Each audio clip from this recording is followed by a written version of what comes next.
But after that horrible story that Gemma just brought us, some good news. The local theatre in Hillingdon that we thought was going to have to close has been saved. Come on.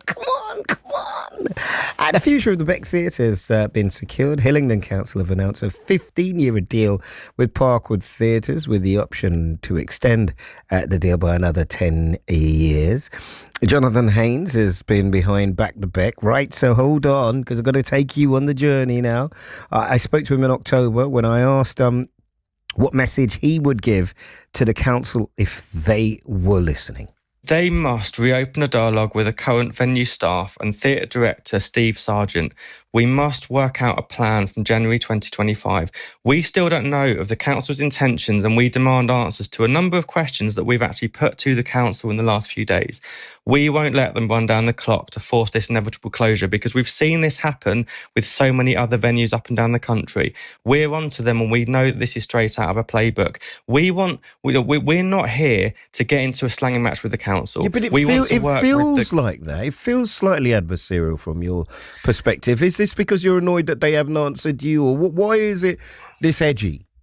Because basically, as I say, we can see them talking about wanting to keep the theatre going, but every day that goes past is a day that the no programming can take place. There's been no programming now in that theatre from January 2025, probably up until May now. I mean, as you know, as somebody that's trod the boards, it takes a good 6 months to get any programming of any sorts in a theatre. Yeah. So the longer they leave it, we get to a point we've got a venue that's got 6 months of no shows, and that's exactly what they want. From our side, that's what we feel is exactly what they want. Even 6 months revenue. of no shows, less revenue, and they can force the closure later on. I'm delighted to say, Jonathan's here. You absolute monster, you. It's been, you know what, it's been a mad few months. We were absolutely, there were still no words really for what's happened.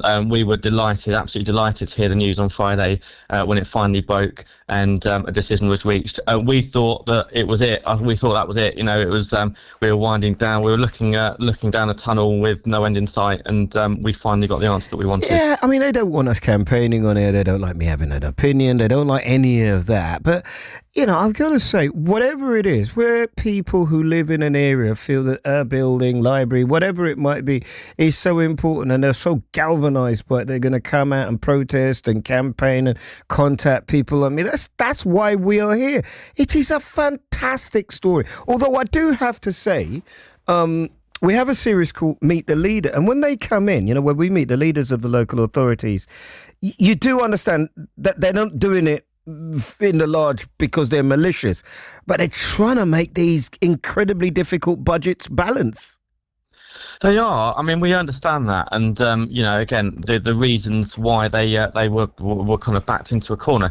The problem we had is that unfortunately they're. What we feel is incompetence over the last few months in trying to pull a deal together has resulted in the clock being wound down to essentially we got a deal. What was it, a few days ago, sort of mid-December? The venue's doors were due to close 13th of Jan, so we had very little time. We do a cabaret night. You and I'll get up and put on our outfits, and we'll do stuff. We can get stuff in there. We'd love you to get down. We can do that. I mean, I understood what you were saying, because it does take, programming is a huge part. It's something I don't think that probably people who go to the theatre don't understand. You read books, you edit them, you try to get people to write stuff. It takes a lot of work. And if you get it wrong, the programming, you could damage the reputation. So I accept all of that. But I think we'd have to live in the moment where, right, we are now where we are. Can I ask you a question? Tell me, somebody told me a story the other day, and it really touched my heart. He's on telly now. He's on telly in America. He's effectively a Hollywood star. And he came to me and he said, I started acting after working as an usher in the theatre and watching my one of the people I work with very closely, my mate, is a guy called Robbie G. And I watched you two, and I knew then that I wanted to become an actor.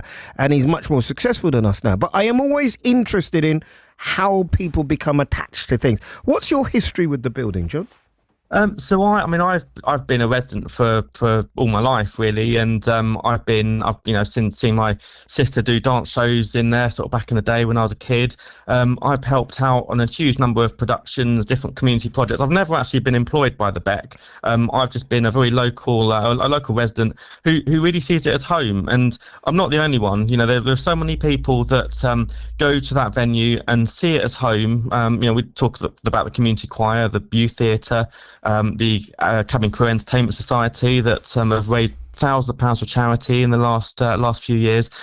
All of these people, they bring people together, and in an area in a time where social clubs and bingo halls and things are closing, it's a cultural and creative and a social hub that I think is so important in our current in this current climate, and it's why we fought so hard to keep it open.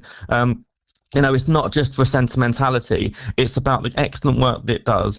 We've, over the course of this campaign, I've met so many people that go to that Beck Theatre that see it as a lifeline, that rely on it, that, for their mental health, for their well-being. And, we've won against the establishment here. And the odds were, it was not going to happen. We didn't think it was going to happen. I mean, we have to celebrate this huge victory where people power won against the establishment. And I think it hopefully will be a lesson to anybody else who can see some of their cherished assets, being on a list where, they feel like they may lose them for good. Go out there, fight for them because it works. How much do you think that you played a part in saving it? Oh, huge part. I mean, LBH will admit to it. I mean, I'll draw you to a piece of work that was supposed to have been started in 2021. It was due to look at arts and cultural provision within the borough, and that the Beck Theatre would play a large part in that work. That was supposed to take over 2 years. But in fact, we discovered at the last council meeting that a feasibility study to include high-level plans and drawings for residential development was prepared in early 2023. So at a time when Hillingdon was supposed to be finding new ways of securing arts and culture for the Beck in the long term, they were actually looking at building houses on the land. We were told by an insider that essentially LBH had no intention of keeping the doors open, and actually they had to U-turn. They were forced into U-turning because they didn't realise just how important the venue was. They didn't realise how much of a backlash there would actually be. So listen to this. Councillor Ian Edwards, the leader of the council, said, "Our aim was always to retain and preserve the Beck Theatre as part of our valued cultural offer, whilst we continue to drive to deliver value for money services for residents. We said that we were committed to keeping the theatre open as we recognise the importance of this theatre for our local community and beyond, particularly for many generations that have visited and hold these memories dear. We now look forward to working with the Parkwoods or with Parkwood on creating new memories for theatre goers for so many years to come." Right, so can I ask something of you? Sure. So you came to us, I loved it, we put it on, we pushed it. I think the telly came down as well. So certainly as a local radio, TV, online station, we pushed it. How do I encourage you out of fight mode into creative mode? How can I do that? Because I need Haynes, the creator now. Oh, completely. And you know what? We have to draw a line under the work that we've done for the last few months. We never wanted to get into a political mudfight with the council, but unfortunately, I know. Yeah, but you know, you do. But no, you're still in fight mode. I don't want fight mode anymore. You've won. You've won. Yeah. Moving forward, as I say, we need to make sure that actually we can actually look at the venue now. We can work with the public, and we can actually encourage people to go and see shows, because that's the most important What's next? thing. What's on now? What can we watch now? So we've got the pantomime that's currently on. What is it? Well, get the people. Aladdin opened on Monday. Hold on. Get whoever's. This is your job now, right? We're getting you out of fight mode. Because we've seen how effective you are. Find out whoever's doing the panto, get them in touch with us, and I'll put them on the show, and we'll get them on. You're behind me! We'll do all of that, and we'll see if we can get as many people in the theatre as possible. Because at the bottom of all of this, at the end of all of this, John, that is what it's about. If people don't go, they don't use it, then it will be at risk. So let's now see if we can fill it. Is that all right with you?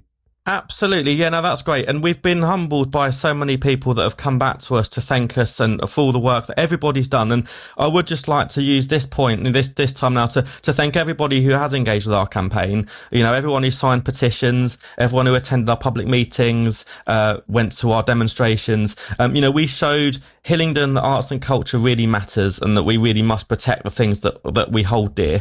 Yeah. And also I do want to thank the Beck staff who they've really had a hard time with this in the last few months. And, you know, as bad as it's been for us as residents, you know, they've not known day after day what's been going on. So this actually now gives them a bit of closure. It gives everybody the best Christmas present that we could have asked for. And we can look now to 2025, look ahead to a bright future for the Beck and for the community. And actually, you know what it does is it shows other councils up and down the country that they can't just easily close these buildings. And these buildings mean a huge amount to people. And we've shown that, you know, with a bit of work, we can rally the community and we can show just how important they actually are. God bless.